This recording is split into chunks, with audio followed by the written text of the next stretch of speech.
انت يا بنتي يا مقصوفة الرقبة. ايه مقصوفة الرقبة؟ وايه اللي قصفها؟ بص يا سيدي، ايام الحملة الفرنسية لما جت على مصر كان في بنت اسمها زينب حبت الفرنسويات وطباعهم وعاداتهم وتقاليدهم وحبت تقلدهم. اهي زينب دي بقى كان ابوها الشيخ خليل البكري، ده شيخ من المشايخ المصرية، بس كان ايه، كان حتة تقيلة عند نابليون. كانوا بيروح لنابليون ونابليون بيزوره، لدرجة انهم شكوا في العلاقة اللي كانت بينه وبين الشيخ خليل البكري.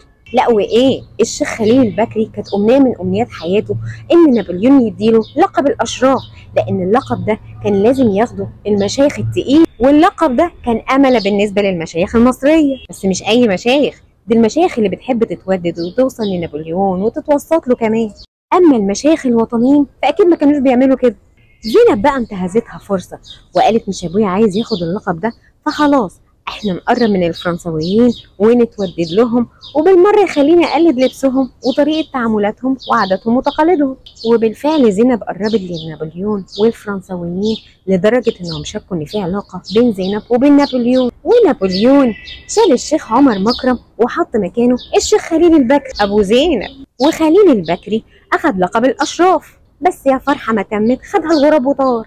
المصريين قاموا بثورة ضد الحملة الفرنسية وطردوهم خالص من مصر سنة 1801، وجابوا كل المصريين اللي كانوا بيتوددوا لنابليون علشان يحاكموهم، وكان من ضمنهم الست زينب وابوها الشيخ خليل البكري. الشيخ خليل البكري كان أصيل بصراحة، باع بنته وقال لهم دي هي اللي كانت بتقلد الفرنساويين وهي اللي خططت لكل حاجة، إنما أنا أخدت حق من حقوقي وخدت لقب الأشراف. والمصريين نفذوا فيها حكم الإعدام وقصفوا رقبتها. ما انت يا زينب ما كانش ينفع اللي انت عملتيه ده برضه. من هنا بقى جت كلمة مقصفة الرقبة.